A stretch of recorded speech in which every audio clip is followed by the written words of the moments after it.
quesadilla.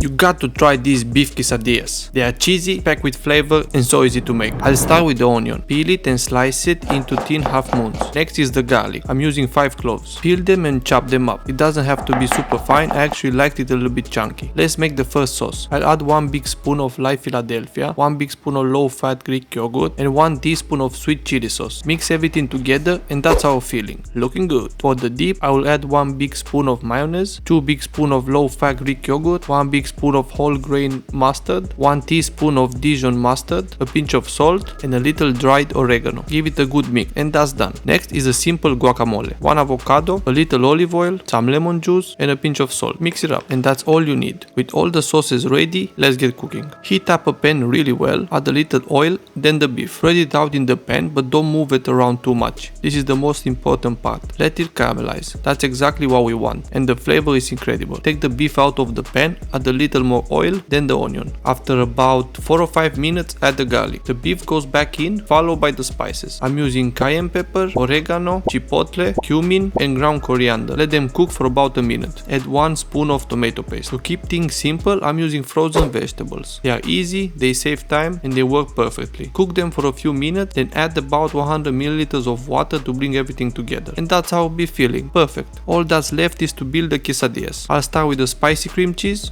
then some guacamole, a layer of light mozzarella, the beef filling and a little more mozzarella on top. Then fold it over and press it out gently. That's it. Line a baking tray with baking paper and place the quesadillas on top. Brush them with a little olive oil, sprinkle over some paprika and give them 1 more brush. They will turn out nice and golden. Into the oven they go at 200 degrees for about 8 to 10 minutes. And that's it. Crispy on the outside, cheesy on the inside, easy to make and perfect for meal prep.